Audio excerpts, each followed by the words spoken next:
Governor Bloom, Raskin, start with you. Many of us are familiar with your work at Treasury on cybersecurity, applauded by the financial industry to keep the government agencies and industry connected with up-to-date information on cyber threats to the financial sector. You know firsthand how important it is to protect working Americans from risks in our financial sector, in financial system, and that's the job of the Vice Chair for Supervision. Confirmed, how would you approach evaluating all the risks to our financial system? Well, Chairman Brown, thank you for that question.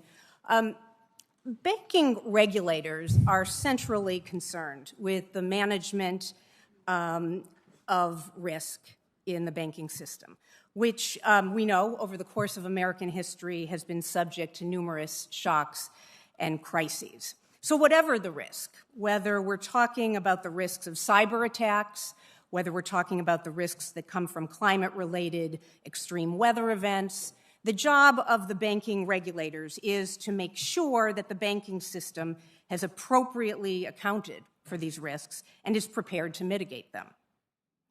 Now, the watchword here is resiliency, resiliency in the face of potential risk. So I know there's been a lot of speculation about this. So I want everyone to understand kind of three basic principles that define my approach to the Federal Reserve's regulatory and supervision of risk. Okay, so first, it is inappropriate for the Fed to make credit decisions and allocations.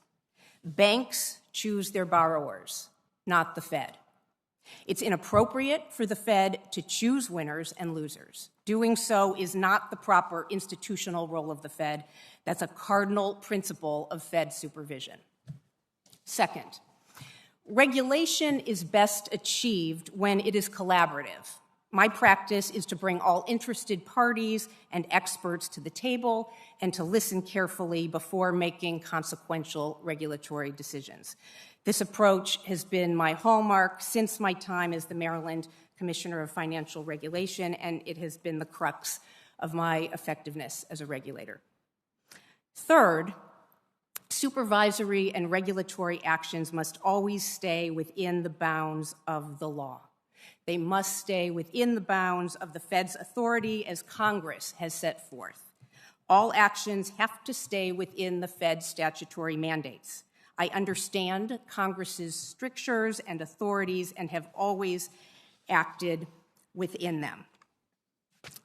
So, in my 4 years as a Fed governor, as my years as a Maryland Commissioner of Financial Regulation, as my years as Deputy Secretary of the Treasury, I have never deviated from these three principles guiding our regulatory and supervisory processes.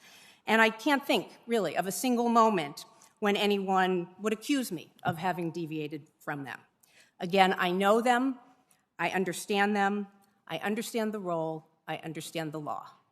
Thank you. Thank you. Thank you, Governor. Dr. Cook, you grew up in a small town in Georgia, not far from where my mom grew up. You teach in the industrial Midwest, not far from really where I live. You served as an economist in administrations, Democrat and Republican alike.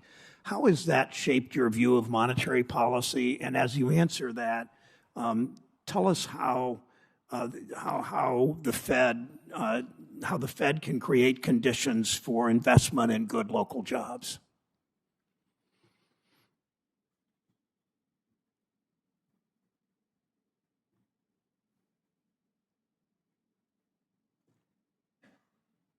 Thank you for that question, Senator. Growing up in rural Georgia and being an economist in the industrial Midwest have both shaped the way I think about the dual mandate, maximum employment and stable prices. One of the most shocking events of my career has been to teach macro in fall 2008 and sit in my office and look outside and see a long line. Where was that long line from? I had no idea. I asked a colleague, and the colleague told me that there was a food pantry and this long line that looked like it was straight out of the Great Depression, straight out of the Dorothea Lange portfolio, was our students. Their parents had lost their jobs. They had lost their jobs. They should be studying. At that time, I decided that all of the skills that I have, the ones that I've acquired, the ones that I've acquired through experience, through research, would be devoted to eliminating risk associated with financial and economic crises. So that's what shapes my view with respect to monetary policy. Where does that experience come from? That experience comes from sitting on the board of a CDFI.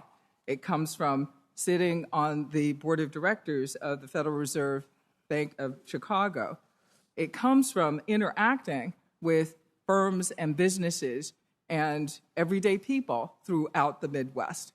So I'm keenly aware of the challenges that everyday Americans face, and I am keenly aware of the types of capital, for example, that don't flow to those places easily. So my work on the the Federal Home Loan Bank of Indianapolis has been really important in trying to get capital to capital-scarce places and to capital-scarce sectors. So that's what shapes my views on monetary policy. Thank you, Dr. Cook. Dr. Jefferson, we all know the pandemic's devastating impact on our country, especially on low-income workers and families who are already struggling. As a former Fed economist who's written extensively on the economic